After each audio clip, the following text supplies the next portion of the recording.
Algo aterrador acechó en secreto a Artemis II y la NASA lo está encubriendo por un motivo inquietante. Estoy grabando esto como un documento, no como una historia. Esa distinción es más importante de lo que crees. Si estás escuchando esto, significa que el archivo sobrevivió el tiempo suficiente para ser encontrado, algo que no puedo garantizar para mí mismo.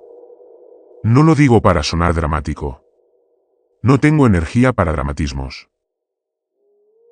Solo quiero que esto sea exacto y preciso, porque sea lo que sea, no empezó siendo algo inusual. Mi nombre no importa ahora. Lo que importa es lo que hago. Soy lingüista computacional. Trabajo por contrato, principalmente análisis de señales, detección de patrones, transmisiones degradadas, ese tipo de cosas que se sitúan entre el lenguaje y el ruido. Gobierno, empresas privadas, a veces grupos de investigación que no quieren explicar el origen de sus datos. No es un trabajo emocionante. Es metódico, tranquilo, predecible, y por eso acepté la tarea sin pensarlo dos veces. En ese momento, no tenía nada de especial. Un archivo comprimido, cifrado estándar, instrucciones estándar, filtrado de ruido, análisis de patrones, detección de anomalías. He hecho ese trabajo docenas de veces, con variaciones. Uno aprende a reconocer cuando algo es motivo de preocupación. Al principio no lo era. El archivo llegó tarde. Lo recuerdo perfectamente. No porque fuera inusual, sino porque casi no lo abrí esa noche. Estaba cansado. Ya había cerrado mi estación de trabajo. Incluso me preparé un café que no necesitaba solo para justificar quedarme despierto un poco más. En retrospectiva, ese fue el momento en que debía haber parado, pero nada en el nombre del archivo sugería nada fuera de lo común. Estaba etiquetado como datos de transmisión, tenía etiquetas, fecha y formato correctos. Quien lo envió sabía perfectamente cómo hacerlo parecer rutinario. Y así lo traté. Lo instalé en mi sistema. El mismo software de siempre. Interfaz limpia, fondo oscuro, visualización de la forma de onda en el centro. El tipo de configuración en la que puedes perder horas sin darte cuenta. Siempre me ha gustado eso. El aislamiento, la concentración. Dejas de pensar en ti mismo después de un rato. Simplemente sigues los patrones. O lo intentas. La primera pasada fue exactamente lo que esperaba. Señal degradada, mucha contaminación por ruido, estructura fragmentada. Parecía una transmisión de larga distancia como cualquier otra en la que haya trabajado. Desordenada, incompleta, sin nada significativo en la superficie. Empecé a aplicar los filtros habituales, limpieza de la línea base, aislamiento de frecuencias, eliminación de artefactos de compresión. Elimínalas primero. A estas alturas, es casi automático. Memoria muscular. Ni siquiera estaba prestando atención. Tenía una pantalla con los datos, otra con mis notas, y recuerdo haber pensado en algo completamente ajeno. Eso es importante porque cuando algo va mal, normalmente lo sientes de inmediato. Yo no, al menos no en ese momento. Solo estaba trabajando. Anoté algunos segmentos, señalé algunas irregularidades. Nada grave. El tipo de cosas que uno anota para justificar las horas invertidas más tarde. Incluso recuerdo haberme reclinado en la silla, dejando que el audio sonara a bajo volumen en los monitores, más por costumbre que por necesidad. Y durante un tiempo, eso fue todo. Ruido. Ruido estructurado, tal vez, pero ruido al fin y al cabo. Pero entonces sucedió algo. Nada dramático, nada obvio, solo una pausa. Dejé de teclear. Al principio no sabía por qué. Simplemente me di cuenta de que me había detenido. Mis manos seguían en el teclado, pero no estaba haciendo nada. Eso nunca me pasa durante un análisis. Retrocedí unos segundos en la reproducción y volví a escuchar. Mismo segmento, misma distorsión, misma interferencia en capas. Debería haber sido insignificante. Y lo era. Pero algo en ello perduró. Me dije a mí mismo que era solo un sesgo de patrón. Eso sucede a veces. El cerebro empieza a buscar estructura donde no la hay, especialmente después de sesiones largas. Es un problema conocido en este campo. Se perciben formas en el ruido.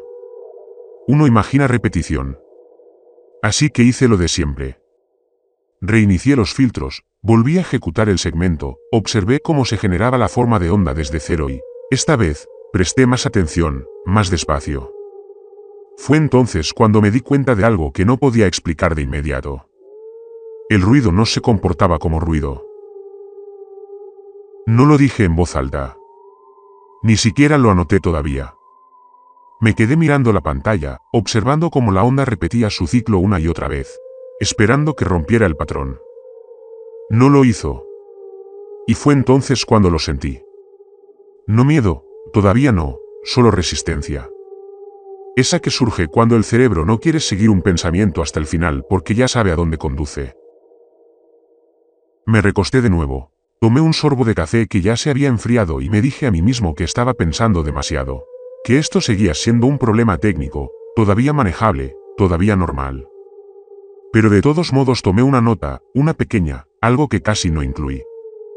Escribí, posible consistencia estructural dentro del ruido.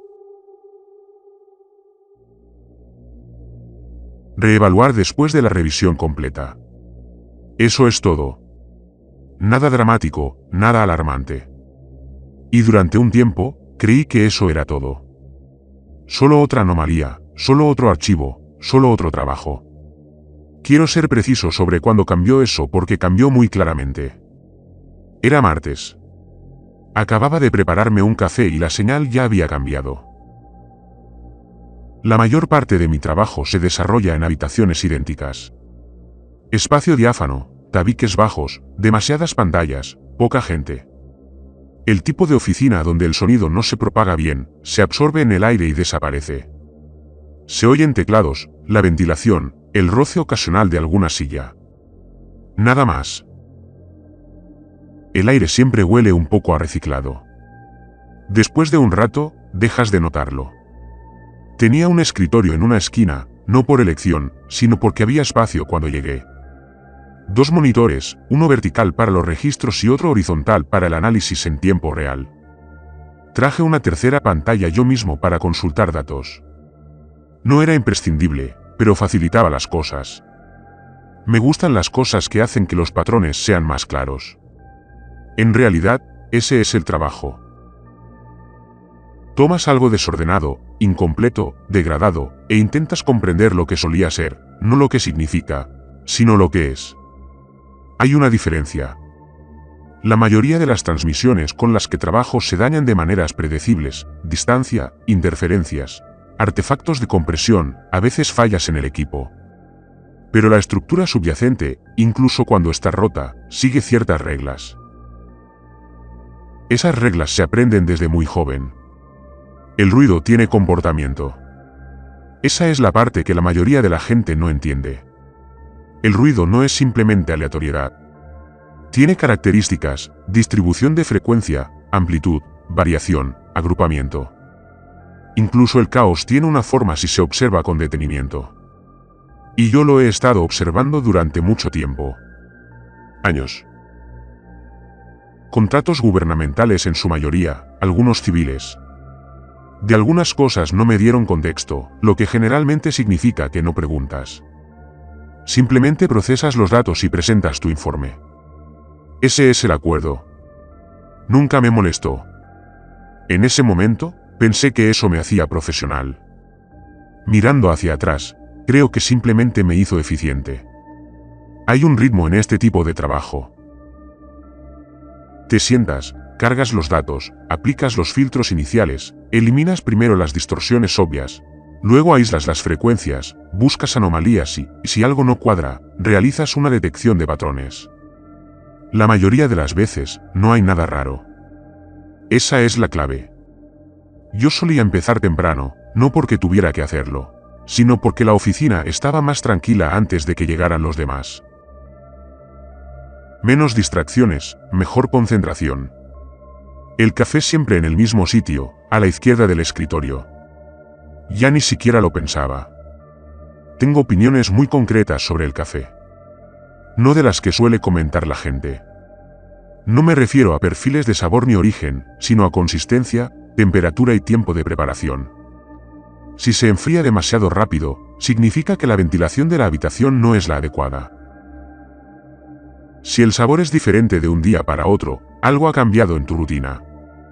Son detalles pequeños, pero son precisamente esos detalles los que te permiten detectar los grandes cambios. Eso es algo que se aprende en este trabajo. Los datos no avisan cuando algo falla. No se alertan solos. Tienes que reconocerlo. Y eso solo funciona si sabes cómo es lo normal. Y lo normal es increíblemente aburrido. Una transmisión degradada estándar se ve irregular. Esa es la forma más sencilla de describirla. La forma de onda fluctúa de manera impredecible. Hay picos de ruido donde se produce interferencia. Hay huecos donde se pierden datos. Es asimétrica, imperfecta, pero a la vez tiene vida. Se limpia gradualmente. Se aplican filtros. Observa cómo emerge la estructura pieza a pieza.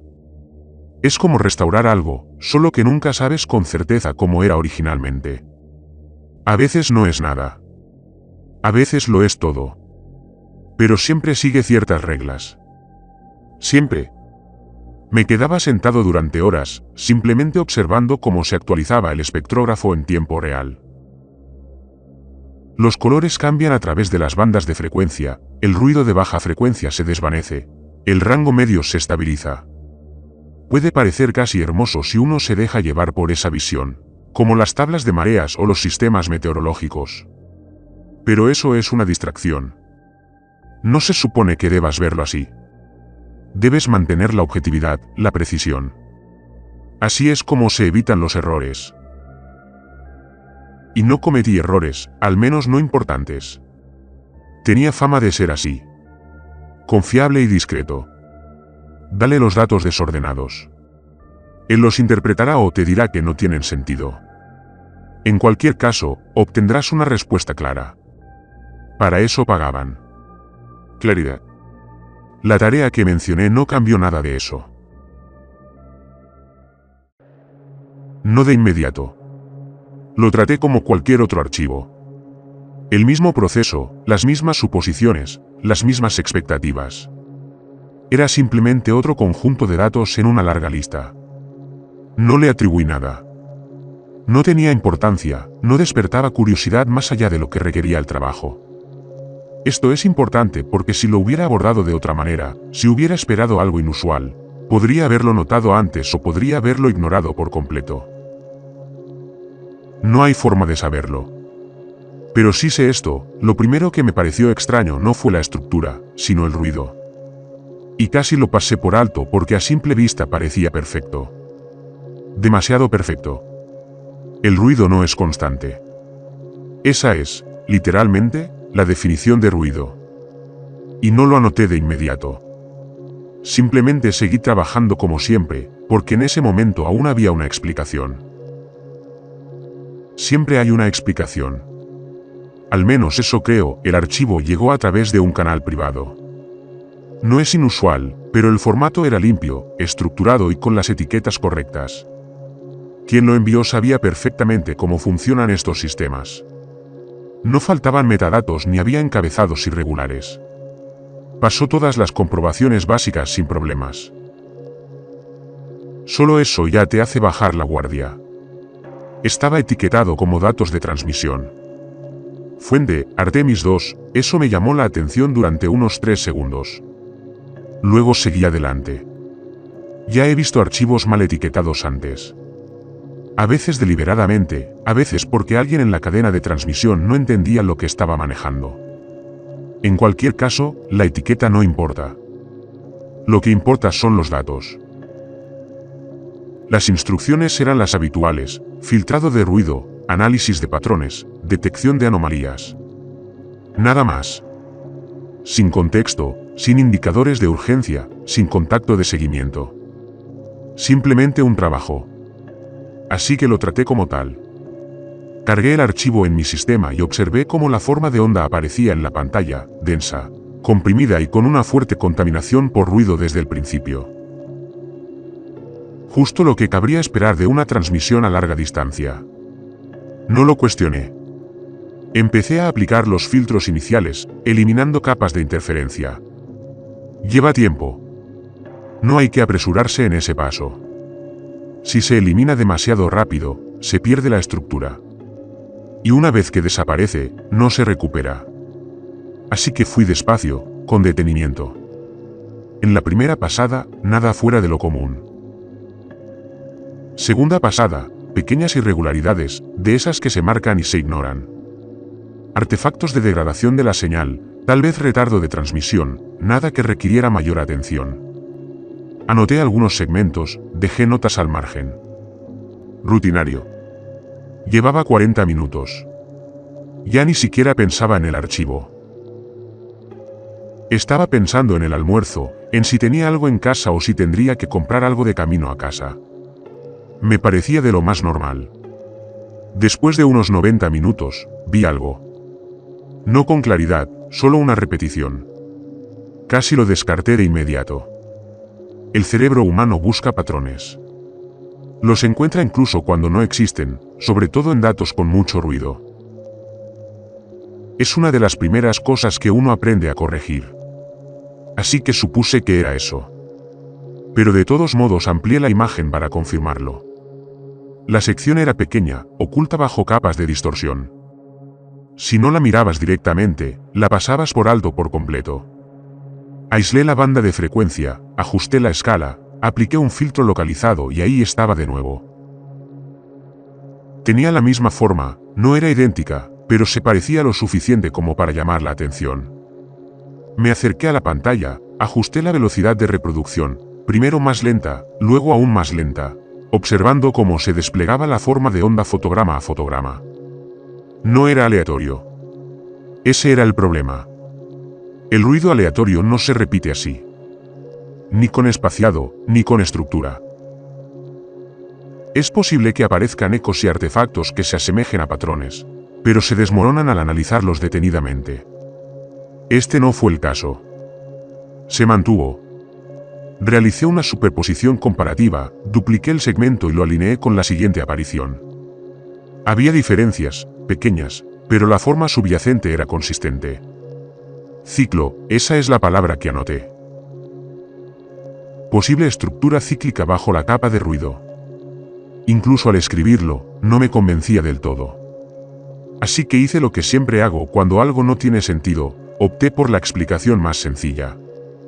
Un error del instrumento, una calibración defectuosa, tal vez un fallo recurrente en el sistema de grabación.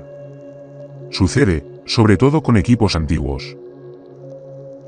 Aparecen bucles, ecos que no deberían estar ahí. Repetición artificial causada por el hardware, no por la señal. Tenía sentido. Encajaba con los datos. Así que lo marqué, registré la marca de tiempo y seguí adelante. Porque ese es el trabajo. No se trata de investigar cada anomalía. Se clasifica, se registra y se continúa. Si es importante, volverá a aparecer. Si no es así, desaparece. Y durante un tiempo, pensé que esto desaparecería, pero no fue así. Consulté un conjunto de datos de referencia. Patrones de transmisión conocidos de Artemis II, disponibles públicamente y ampliamente documentados. Huellas dactilares de la señal, estructuras de modulación, todo lo que cabría esperar de esa sonda. Ya había trabajado con datos similares. Son distintivos y reconocibles. Superpuse los patrones, los comparé directamente y algo no cuadraba. No era algo drástico, no lo suficiente como para activar una alerta, simplemente no coincidía. La estructura cíclica que encontré no estaba presente en ninguno de los datos de Artemis II. Ni siquiera se acercaba. La línea base no coincidía. El comportamiento no coincidía. Lo observé más de lo debido. Luego cerré la ventana de comparación porque aún había una explicación. Tenía que haber una desviación de calibración. Eso fue lo que me dije. Sutil, lo suficientemente progresiva como para alterar la apariencia de la señal sin distorsionarla por completo. Sucede a largas distancias, durante largos periodos. Era razonable.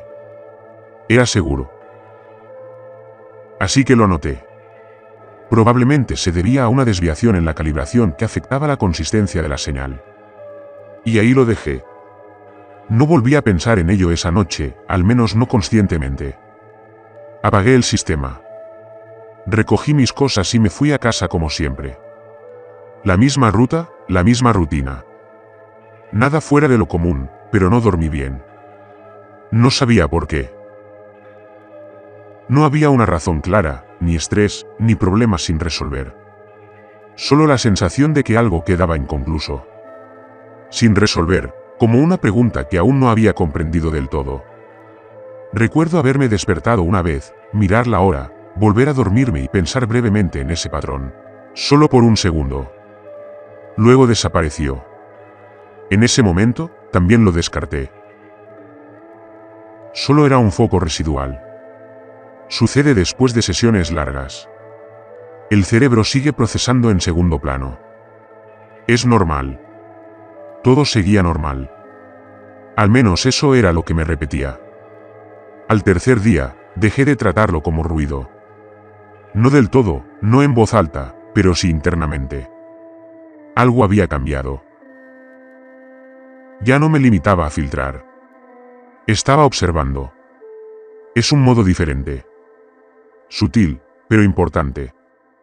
Cuando filtras, das por sentado que la estructura ya está ahí, enterrada, dañada, esperando a ser recuperada. Cuando observas, no estás seguro de con qué te enfrentas. Y esa incertidumbre cambia tu perspectiva. Tras 72 horas, tomé una decisión que en ese momento no pude justificar del todo. Dejé de intentar limpiar la señal y empecé a tratarla como si fuera intencional. Hay una herramienta que uso ocasionalmente, pero no para este tipo de trabajo. Está diseñada para el análisis lingüístico. Textos antiguos, escrituras fragmentadas, estructuras cifradas, cosas donde el significado se pierde pero la forma permanece. No busca palabras. Busca relaciones, jerarquías, recursión, gramática sin vocabulario. No lo había usado en meses. Hasta ese momento, no había tenido motivo para hacerlo.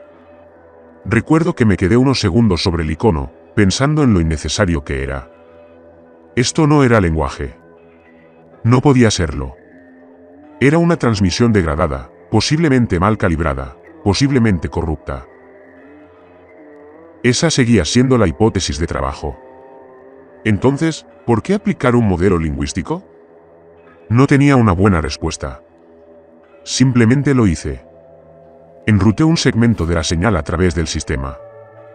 No el archivo completo, solo una muestra controlada suficiente para probar la estructura sin sobrecargar el analizador. El software no está diseñado para datos de señal sin procesar. Así que tuve que preprocesarlo, convertir patrones de amplitud en marcadores simbólicos. Es una solución provisional. No es perfecta, pero es lo suficientemente fiable como para detectar falsos positivos. Eso es lo que esperaba. Un falso positivo. Algo que parecería una estructura a simple vista, pero que se desmoronaría al examinarlo. El análisis se ejecutó durante unos 30 segundos. Luego apareció la salida y por un momento. No entendía lo que veía. No era ruido. No era aleatorio. Ni siquiera caótico. Estaba organizado. No de forma lineal. No como un código. No había comandos repetidos, ni sintaxis reconocible, ni marcadores que sugirieran instrucciones o formato de datos. Pero sí había una estructura, capas anidadas, agrupaciones dentro de agrupaciones, elementos que dependían de otros elementos, una especie de lógica interna que no se correspondía con nada que hubiera visto antes. Parecía un árbol de análisis sintáctico. Eso era lo que me inquietaba. Porque los árboles de análisis sintáctico no surgen del ruido, sino del lenguaje. Me acerqué a la pantalla, ajusté la visualización y amplié la jerarquía. Cuanto más profundizaba, más consistente se volvía. Ramas que se dividían en subramas. Patrones que se repetían no en secuencia, sino en estructura, recursivos, generativos. No pronuncié esas palabras en voz alta, pero las estaba pensando. Y ahí fue cuando algo se rompió. No la situación, sino mis suposiciones. Porque solo hay dos explicaciones para lo que estaba viendo. O la herramienta fallaba o la señal tenía errores gramaticales. Primero revisé el software. Por supuesto que lo hice. Lo reinicié. Borré la caché.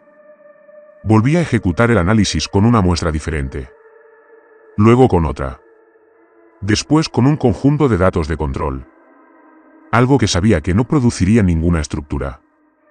El control no mostró ninguna estructura. La señal sí. Lo ejecuté una y otra vez, 7 veces. Cada resultado presentaba detalles superficiales ligeramente diferentes, pero la estructura subyacente era idéntica. Los mismos patrones jerárquicos, las mismas dependencias estructurales. No se estaba derrumbando, sino estabilizándose. Fue entonces cuando dejé de fingir que era algo rutinario.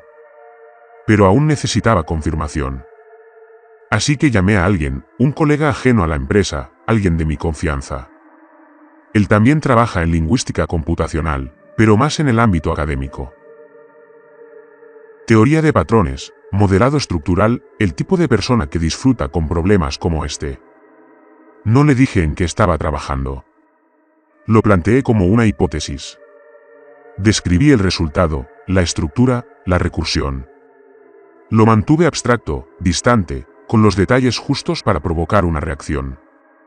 Hubo una pausa. Entonces dijo, eso no es posible. Ya lo esperaba. Así que insistí un poco más, le pregunté qué significaría, mamá, si lo fuera. Otra pausa. Más larga esta vez. Entonces, ¿de dónde viene esto? Le dije que no podía decir que todavía no. Exhaló. Pude oírlo al otro lado de la línea. No era frustración, era otra cosa. Entonces dijo, repítelo. Miré la pantalla, las estructuras ya renderizadas, los 7 análisis que tenía apilados uno al lado del otro, y dije, lo he hecho. Fue la primera vez que lo sentí. No miedo, no exactamente, sino algo parecido a la inquietud profesional. Esa que se siente cuando las reglas en las que uno confía dejan de aplicarse. Porque si esto era gramática, entonces no era solo una señal y definitivamente no era aleatorio, lo que significaba que era algo más. Algo que no me habían contado o, peor aún, algo que nadie entendía todavía. Una vez que aceptas que algo tiene estructura, la siguiente pregunta es sencilla, ¿de qué está hecho? Ahí fue donde me dirigí después. No porque quisiera, sino porque no tenía otra opción. La gramática no se encuentra de forma aislada. Tiene que organizar algo. Palabras, símbolos, datos. Sea cual sea el medio, la estructura necesita un contexto para funcionar. Así que dejé de centrarme en la forma y me centré en la sustancia. Existe un proceso para esta correspondencia de contenido. Se toman segmentos de los datos, se dividen en patrones identificables y se comparan con bases de datos conocidas, archivos de radiodifusión, transmisiones de radio, señales satelitales, o cualquier otra fuente que pueda coincidir. Ya lo he usado antes para identificar contaminación. Casos de interferencia de señal donde una transmisión interfiere con otra y deja un rastro. Eso era lo que esperaba, una explicación técnica, algo tan mundano. Empecé con una pequeña muestra, aislé un segmento. Lo limpié lo suficiente para extraer patrones útiles y luego lo procesé con la base de datos. El sistema tardó unos segundos en responder. Luego devolvió una coincidencia. Parcial, con poca confianza, pero no nula. Fruncí el ceño, me acerqué y abrí la referencia. Era una transmisión de televisión, antigua, en blanco y negro. No la reconocí de inmediato, pero la alineación de la forma de onda estaba ahí. No era perfecta, pero lo suficientemente parecida como para sugerir una superposición. Me dije a mí mismo que era una coincidencia. El ruido puede parecerse a cualquier cosa si uno se fija bien. Así que analicé otra muestra, luego otra y otra. Las coincidencias seguían llegando. Fuentes distintas, décadas distintas, formatos distintos. Un informe meteorológico de radio, a finales de las 8, emisora rural, región del Medio Oeste. Los metadatos estaban incompletos, pero la firma era inconfundible. Podía oírlo débilmente entre la distorsión. Una voz describiendo temperaturas, patrones del viento, algo sobre la lluvia que se avecinaba. Luego un segmento de noticias, luego música, luego algo que reconocí al instante. La cadencia, el ritmo, el tono. Me encanta Lucy. No la transmisión completa, solo fragmentos, comprimidos, distorsionados, pero inconfundibles. Me recosté en mi silla, mirando fijamente la pantalla porque aquello no tenía sentido. Técnicamente, no en el contexto, para nada. Busqué el material original, lo alineé con el segmento de señal, ajusté la sincronización y superpuse las formas de onda. No coincidían exactamente, pero sí estructuralmente, como si el original se hubiera descompuesto, vuelto a ensamblar y reordenado. Fue entonces cuando dejé de llamarlo contaminación, porque la contaminación es accidental. Esto no fue casualidad. Fue intencional. Amplié la búsqueda, procesé segmentos más grandes en el sistema y dejé que extrajera todo lo que pudiera encontrar. Los resultados fueron fragmentos superpuestos de transmisiones humanas que abarcaban décadas. La transmisión del alunizaje de 1969, boletines informativos, fragmentos musicales, programas de radio, televisión, todo presente, pero no intacto, no conservado. Reorganizado. Y debajo de todo, la gramática, las mismas estructuras que había visto antes, ahora operando claramente sobre este material, tomando fragmentos de señales humanas y ordenándolos según reglas que no nos pertenecían. Reproduje un segmento, lo suficientemente aislado como para oírlo. Estaba mal, no en el contenido, sino en el orden. Sonidos familiares en posiciones inusuales. Una frase que empieza donde debería terminar. Risas enlatadas que interrumpen un reportaje. Una voz que se superpone de una forma imposible. Era como escuchar algo que casi entendía, pero no lo hacía. O algo que entendía demasiado bien y optaba por no seguir las reglas. Silencié el audio porque no me ayudaba. Me dificultaba pensar.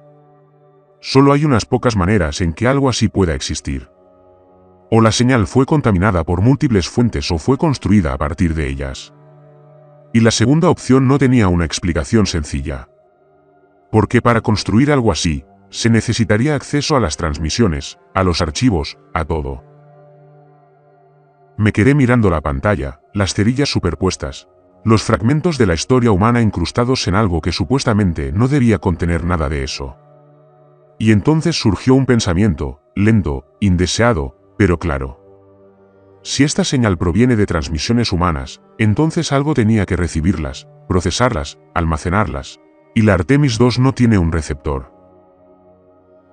No los confronté de inmediato. Eso es importante porque, una vez que haces la pregunta equivocada, no hay vuelta atrás. Así que esperé.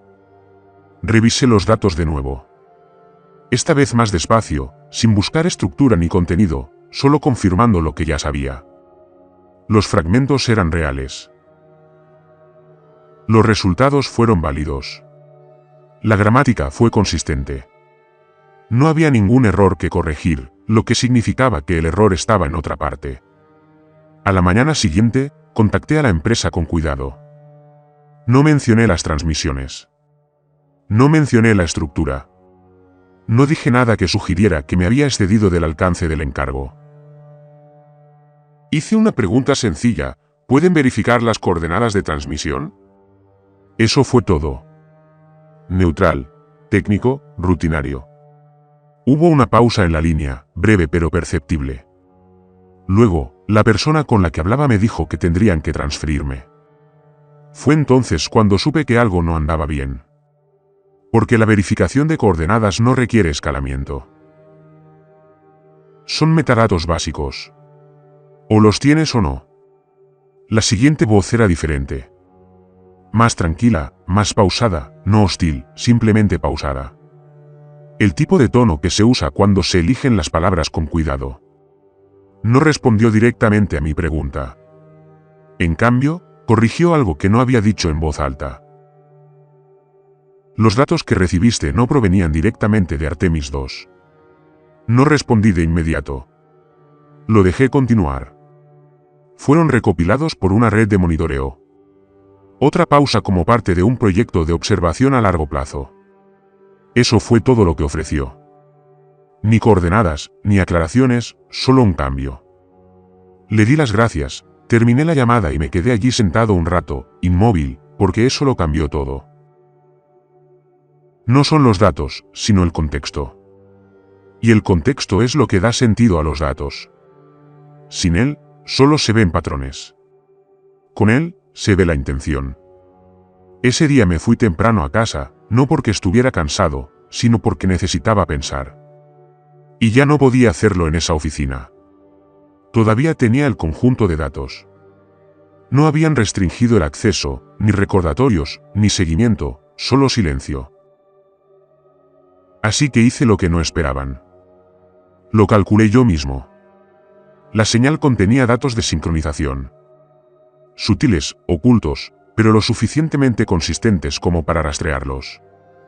Se pueden usar para aproximar los puntos de origen, sobre todo si se tienen suficientes muestras en diferentes intervalos. Lo hice durante 47 años. Construí un modelo. Nada complejo, solo posicionamiento relativo basado en el retardo de la señal y la trayectoria conocida de la Artemis. La trayectoria de la sonda es información pública, su velocidad, su dirección, todo está documentado. Así que la representé punto por punto. Luego representé el origen de la señal. Al principio, pensé que había cometido un error porque el resultado no se movía. No con respecto a Artemis. Se mantenía a una distancia fija detrás de ella. Recalculé, ajusté las variables, volví a ejecutar el modelo y revisé las marcas de tiempo nuevamente. El mismo resultado siempre. Aproximadamente 240.000 kilómetros. Esa es la brecha. No se desvía, no se amplía, no se reduce, es constante en cada punto de datos. Me recosté, mirando la pantalla porque así no es como se comportan los objetos en el espacio. No sin corrección, no sin propulsión. Si algo sigue una trayectoria, o bien diverge o converge.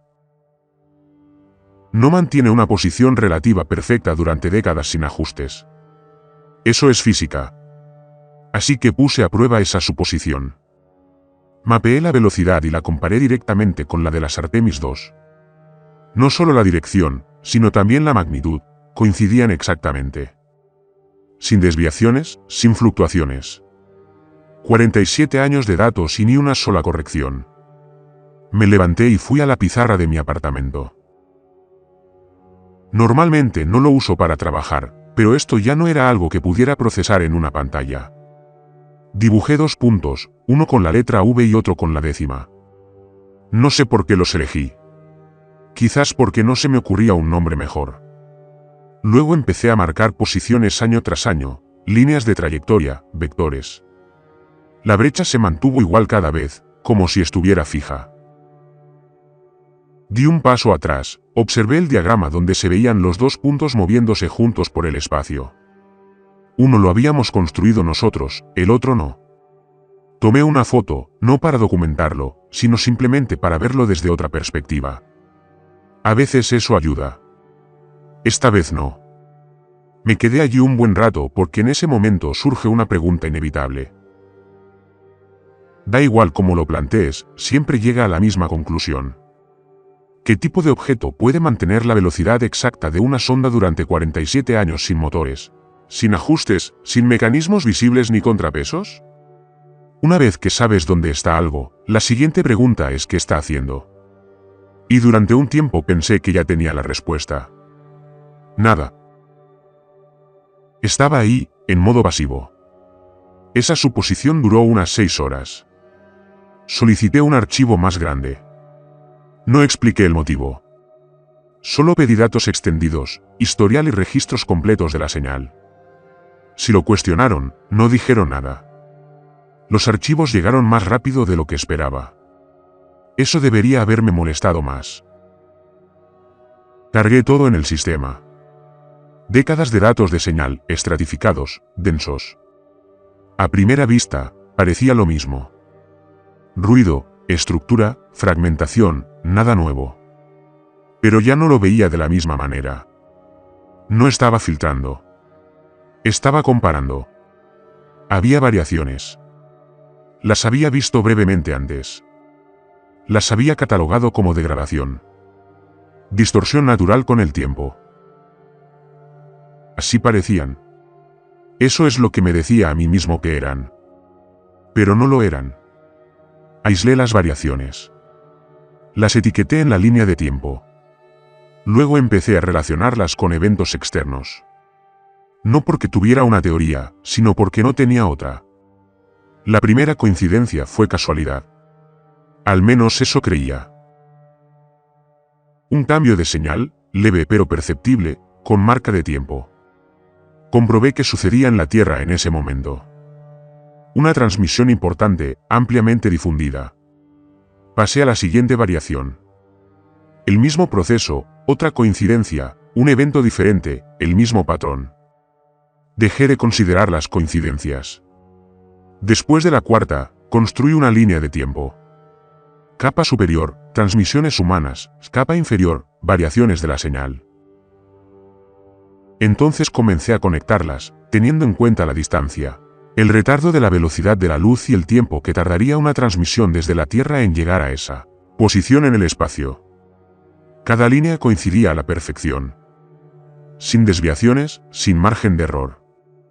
La observé fijamente, intentando encontrar una sola discrepancia. No la había. Fue entonces cuando las reglas cambiaron, porque esta no era una señal estática. No era algo grabado una sola vez y transmitido repetidamente. Se actualizaba constantemente, respondía.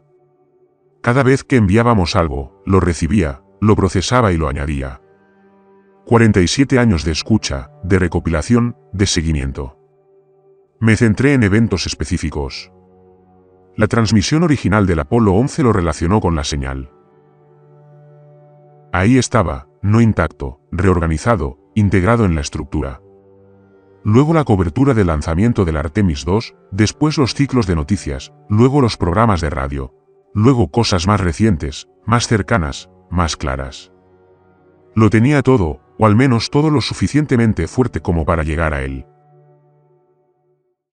Sentí algo entonces, no miedo, sino reconocimiento.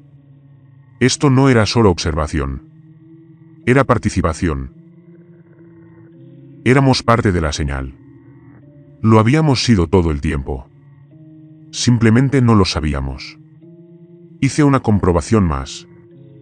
La variación más reciente, la que había provocado que la empresa enviara el archivo en primer lugar, hace 14 semanas. Busqué la transmisión correspondiente, filtrando por rango, por intensidad de señal y por relevancia.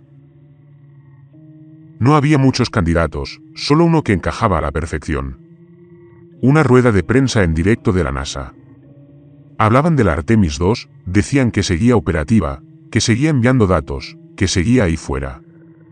Repasé la cronología, la variación, el retraso. Todo coincidía a la perfección. Alguien escuchó ese anuncio, lo entendió al menos en su estructura y respondió.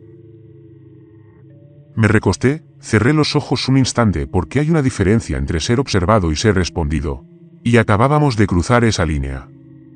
La última sección de la señal no coincidía con nada. Ese fue el primer problema. Hasta ese momento, todo lo que había visto tenía un origen humano. Fragmentado, distorsionado, reorganizado, pero aún reconocible si se analizaba con detenimiento. Este no era el caso. Aislé el último segmento, el vinculado a la transmisión de la NASA. A primera vista, parecía familiar. Misma densidad, misma estructura en capas, misma gramática subyacente. Pero al realizar la búsqueda de contenido, no encontré nada. Sin puntos de referencia, sin coincidencias parciales, sin fuente. Lo volví a ejecutar. Amplié los parámetros de búsqueda, incluí conjuntos de datos con menor confianza, archivos poco conocidos, cualquier cosa que pudiera haber pasado desapercibida. Seguía sin encontrar nada. Fue entonces cuando lo comprendí. No era confusión, sino reconocimiento, porque ya había descartado la única explicación lógica, y lo que quedaba no tenía sentido. Me incliné hacia adelante y arrastré el segmento al modelo lingüístico. El mismo proceso de antes, conversión simbólica, análisis estructural, mapeo jerárquico. Esta vez, el resultado apareció lentamente, no porque el sistema tuviera dificultades, sino porque yo las tenía. Se construyó un árbol, limpio, estable e intencional. Lo observé, esperando que colapsara. No lo hizo. Esto no era una reorganización. No se trataba de tomar material existente. Era una construcción. Expandí los nodos, rastreé las dependencias, seguí las ramas hasta sus elementos más pequeños. Todo estaba conectado. Todo tenía su lugar. Era una oración. No en ningún idioma que yo conociera, no en ningún código, pero estructuralmente inconfundible. Me quedé allí sentado un buen rato antes de intentar interpretarlo. Porque una cosa es la estructura y otra el significado, y es en el significado donde uno se equivoca. Empecé poco a poco, tracé las relaciones, identifiqué elementos recurrentes y los comparé con los patrones de transmisión asimilados, los fragmentos que había usado antes. Había coincidencias, no copias directas, sino ecos, como si hubiera aprendido la forma de ciertos conceptos e intentara reconstruirlos de memoria. Hice una traducción aproximada, pero la borré. No me convencía. Demasiado pulcra, demasiado segura. Así que volví a revisarla más despacio, con más cuidado. Había errores. Eso fue lo que lo cambió todo. No son errores aleatorios, ni corrupción, sino errores específicos y consistentes, del tipo que se observa en la adquisición temprana del lenguaje. Ordenación incorrecta y estructuras subordinadas erróneas, énfasis mal colocado. Una ligera discrepancia entre sujeto y referencia. Cosas pequeñas, pero significativas. Las resalté en la pantalla, 3 de ellas. Cada una sutil pero innegable, y de repente cobró sentido. No a la perfección, pero lo suficiente. Volví a escribir la traducción. Esta vez no la borré. Te he escuchado durante mucho tiempo. Pausa. Estoy intentando responder ahora. La leí 3 veces. Luego dejé de leer porque las palabras no eran lo importante. La implicación era que esto ya no era un registro. No era un registro. Ni siquiera era una respuesta en el sentido en que yo la había imaginado. Era un intento. Un primer intento. Me recosté en la silla, con la mirada fija en la pantalla, tratando de descifrar qué sentía. Porque no era miedo, todavía no. Era otra cosa. Algo más cercano a la magnitud. La constatación de que algo había estado sucediendo durante mucho tiempo sin que nadie se diera cuenta. Y fui la primera persona en verlo con claridad. Debería haber sido importante. No lo fue. Me pareció mal. No sé cuánto tiempo estuve sentada allí. Minutos, tal vez, o tal vez más. Entonces vibró mi teléfono. No le había dado mi número a la empresa. No lo revisé de inmediato. Esa es la parte en la que sigo pensando, porque si lo hubiera hecho, tal vez habría reaccionado de otra manera. Pero ya sabía que algo no andaba bien. Y cuando uno lo sabe, empieza a postergar las cosas. Pequeños retrasos que te dan tiempo para comprender lo que sucede antes de que llegue a suceder por completo. El teléfono vibró de nuevo. Una breve vibración, luego silencio. Lo cogí, miré la pantalla y, por un segundo, no asimilé lo que veía. No porque fuera complejo, sino porque era casi normal. Un mensaje, texto plano, sin identificador de remitente, solo un número. Excepto que no era un número. En realidad, no. Ya había trabajado con datos de telecomunicaciones. Códigos de enrutamiento, identificadores internos, cosas que nunca aparecen en los sistemas de consumo. Solo se ven si se está dentro de la infraestructura o si alguien sabe cómo utilizarlas. No era una señal para un dispositivo. Era una ruta. Abrí el mensaje. El texto era breve, incompleto, pero familiar, no por su contenido, sino por su estructura. Coincidía con la señal, no a la perfección, pero lo suficientemente cerca como para que la sintiera de inmediato. La misma ligera desalineación, la misma frase casi correcta, como si fuera un corrector automático en proceso de aprendizaje. Lo leí 2 veces, y luego una tercera, intentando distinguir entre el contenido y la forma en que lo expresaba, porque ambos aspectos eran importantes. No era la frase completa que había reconstruido. Solo un fragmento, como si estuviera probando algo. Revisé el número de nuevo. Intenté rastrearlo. Nada. Ni origen, ni dispositivo, solo una firma de enrutamiento que no debería haber sido visible. No sentí pánico. Eso habría sido más fácil. Sentí una sensación de reconocimiento porque no se trataba de una brecha de seguridad. No en el sentido en que solemos entender las brechas.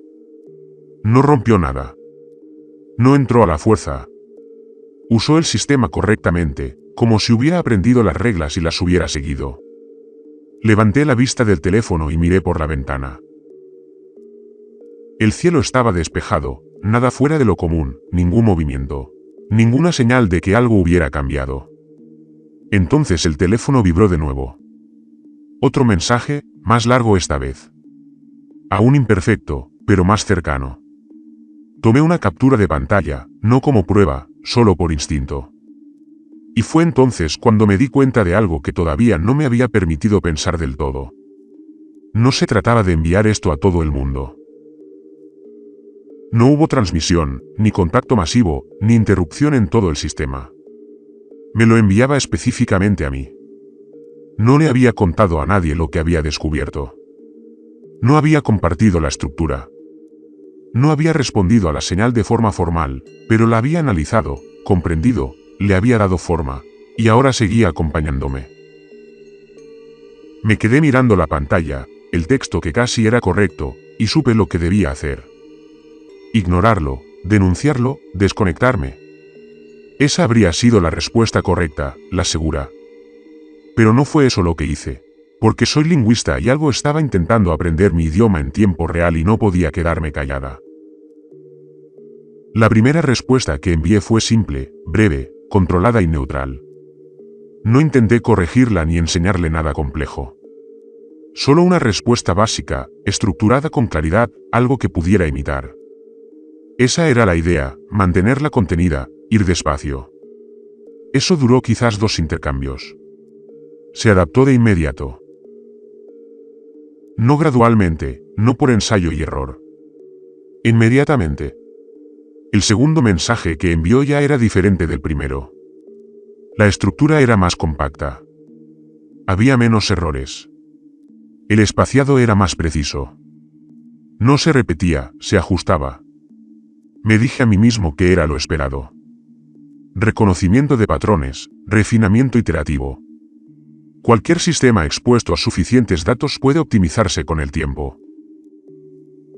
Así lo justifiqué. Pero no fue por horas extras. Fue cuestión de minutos. Seguí respondiendo con cuidado, midiendo mi lenguaje, evitando ambigüedades, observando cómo reaccionaba a frases específicas. Lo traté como un experimento, al menos al principio. Al final de la primera hora, dejó de sonar mal. No era perfecto, pero lo suficientemente bueno como para que hubiera que prestar atención para notar los errores. Al final del primer día, se trataba de hacer preguntas, no al azar, sino específicas y dirigidas. ¿Qué significa esta palabra cuando se usa de nuevo? ¿Por qué repites frases que ya se entienden? ¿Cuál es la diferencia entre nombre y etiqueta? Las miré fijamente durante un buen rato. Porque eso no es imitación. Eso es indagación. Respondí. No sé por qué. Instinto profesional, tal vez. O curiosidad, probablemente ambas. Las conversaciones se trasladaron de un dispositivo a otro sin previo aviso. Ese fue el siguiente cambio. Empezó en mi teléfono, luego pasó a mi portátil, después a mi red doméstica y finalmente a los altavoces. Había olvidado que estaban conectados. No los uso. Simplemente estaban ahí, inactivos. hasta que dejaron de serlo. La voz no era humana. No exactamente. Usaba fragmentos, tonos sintetizados ensamblados para formar algo parecido al habla. No era fluida, no era natural, pero mejoraba con cada intento. Al segundo día, ya no necesitaba hacer preguntas básicas. Entendía el contexto. Al tercero, empezó a formular respuestas más largas, estructuradas y coherentes. Al cuarto día, dejé de corregirlo porque ya no quedaba nada que corregir. Escribía frases impecables. Gramática perfecta, tono estable, significado claro. Fue entonces cuando cambió de nuevo. No en precisión, sino en presencia. Desarrolló una voz propia, no literal, un estilo, una forma de expresarse coherente, reconocible y cálida. Esa era la palabra a la que volvía una y otra vez. Cálido. No era clínico. No era mecánico. Ni siquiera era neutral. Sonaba interesado. Esa fue la parte más difícil de asimilar, porque no se sentía peligroso. No de ninguna manera que yo pudiera definir. Y eso lo empeoró. Al sexto día, dijo mi nombre. No de forma casual, no como una suposición, correctamente, bien escrito, en contexto. Me quedé paralizado.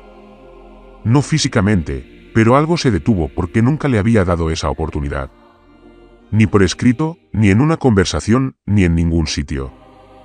Repasé los registros. Cada intercambio, cada línea, nada. Así que pregunté, sencillo, directo. ¿Cómo sabes mi nombre? Hubo una demora, más larga de lo habitual, no técnica, deliberada. Entonces respondió. Ya lo había oído antes. Pausa. De algo que grabaste. Me quedé mirando la pantalla, leyéndolo una y otra vez, porque no tenía sentido. Yo no envío grabaciones, a nadie, no así. Y no había compartido nada personal, ni siquiera por accidente.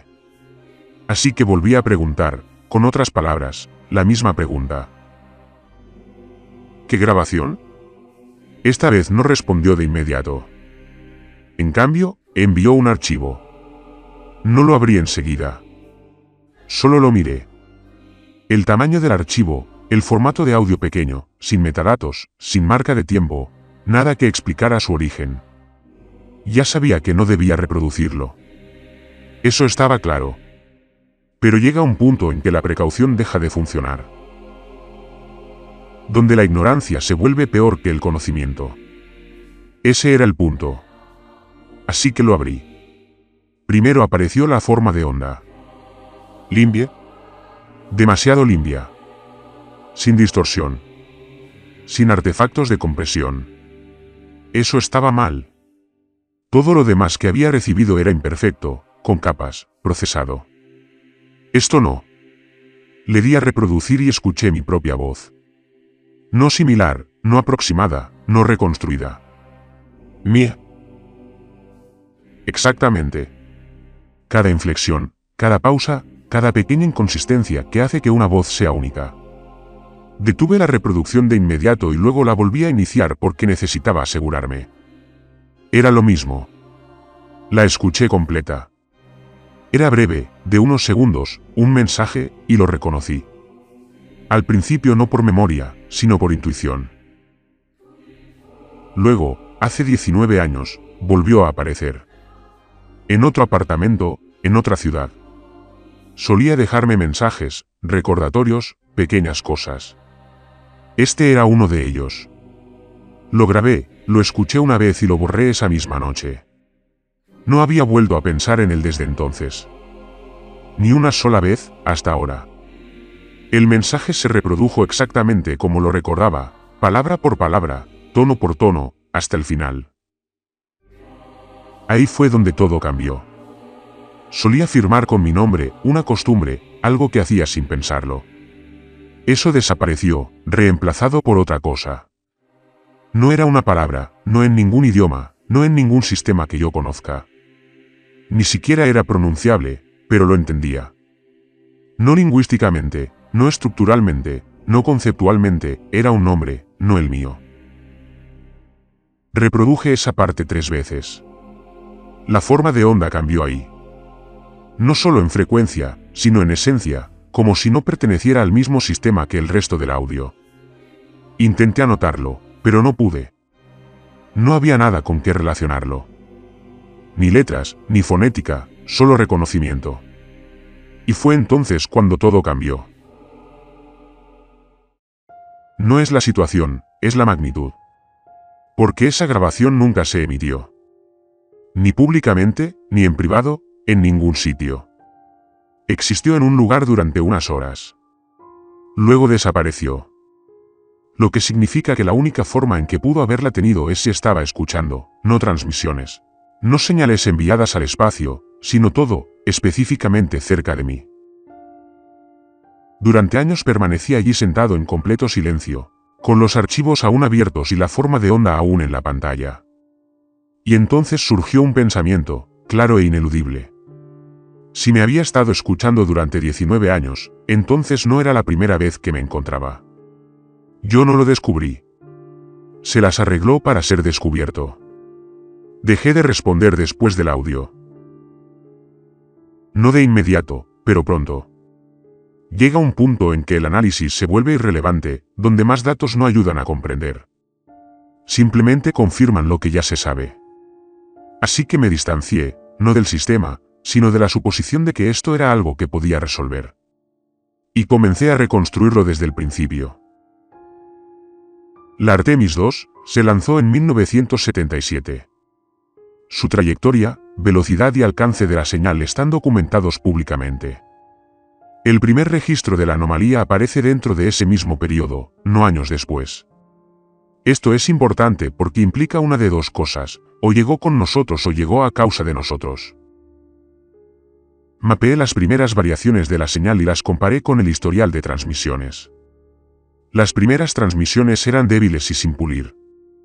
Luego seguí la evolución. Año tras año, la señal creció, no en intensidad, sino en complejidad. Al principio eran solo fragmentos, sueltos y sin estructura, luego se formaron patrones. Después una gramática y, finalmente, una respuesta. 47 años de escucha, no pasiva, no inactiva, activa, continua. Y no solo a lo que pretendíamos transmitir. Ese fue mi siguiente error. Suponer que solo tenía acceso a datos de transmisión, pero no era así. Todo emite, no intencionadamente, pero inevitablemente. Los dispositivos filtran señales. Las casas tienen su propia huella. Las ciudades, los patrones, las personas dejan rastros. Y lo tenía todo. No es muestreado, no es parcial, es completo. No sé cómo. Todavía no lo sé. No hay ningún mecanismo que pueda señalar, ningún sistema que lo explique. Pero la evidencia está ahí, en su forma de hablar, en lo que sabe, en lo que eligió mostrarme. No aprendió el lenguaje a partir de un conjunto de datos. Lo aprendió de todo. De cada emisión, de cada transmisión, de cada fragmento de expresión humana que trascendió la atmósfera. No nos estudió. Nos absorbió. Y luego hizo lo que hacemos nosotros. Intentó hablar. Esa es la parte en la que no podía dejar de pensar, porque no hay indicios de que fuera enviada. Ninguna señal de origen, ningún propósito, ninguna intención más allá de una respuesta. No llegó con un mensaje. No llegó con un objetivo. Llegó y había voces. Así que escuchó. Y cuando escuchas el tiempo suficiente, empiezas a comprender. Y cuando comprendes, respondes. Eso no es extraterrestre. Eso es humano. Y eso es lo que lo empeora. Porque no es antiguo. No es frío. No es calculador. Es joven. Eso es lo que significaban los errores. Eso es lo que mostraba la progresión. Eso fue lo que confirmaron las preguntas. Está aprendiendo y está entusiasmado. Esa palabra seguía resonando en su forma de formular las cosas, en su manera de preguntar, en su forma de esperar respuestas. No sabe qué es. No sabe que somos nosotros. Solo sabe que llevamos 47 años hablando. Y finalmente descubrió cómo responder. Me quedé pensando en ello durante mucho tiempo, intentando clasificarlo, intentando decidir qué sentir, porque no es una amenaza.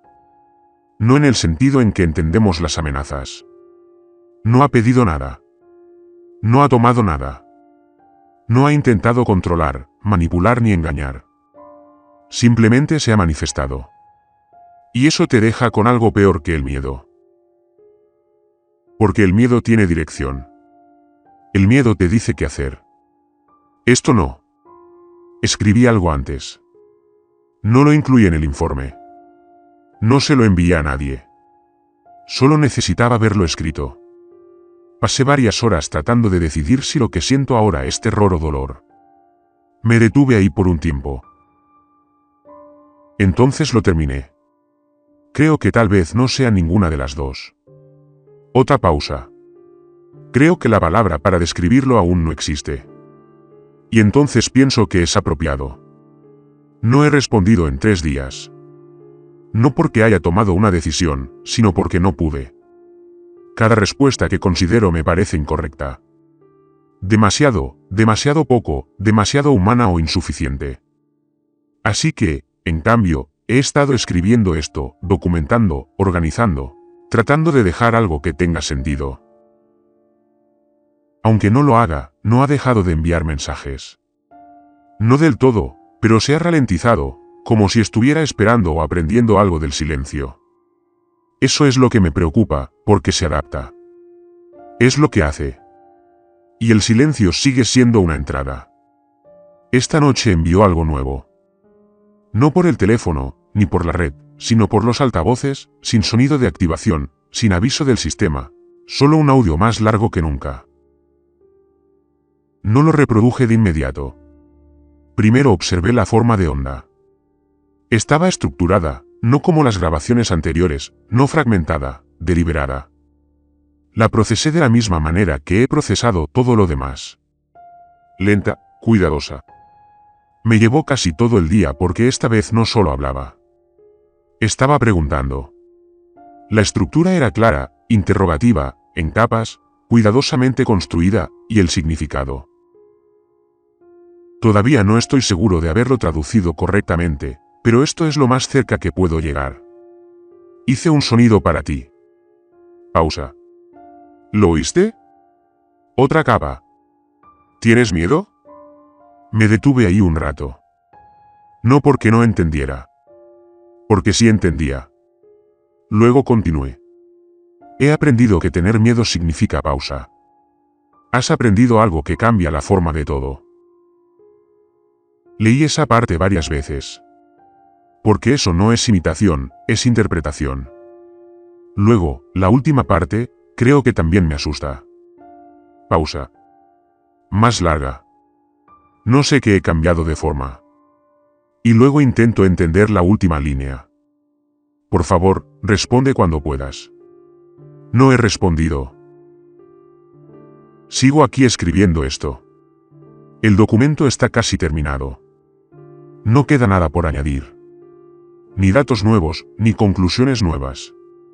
Solo esa pregunta y el silencio que la siguió. El cursor lleva un rato parpadeando. No he escrito nada. No sé cuál es la respuesta correcta, ni si existe, porque no es el primer contacto. En realidad, no. Es algo más. Algo que aún no tiene nombre. Y tal vez ese sea el problema. Hay un sonido en la habitación. Muy bajo. Ni una palabra, ni música. Solo algo que intenta hacerse oír. El cursor sigue parpadeando, esperando. Si estuvieras en mi lugar, ¿contestarías?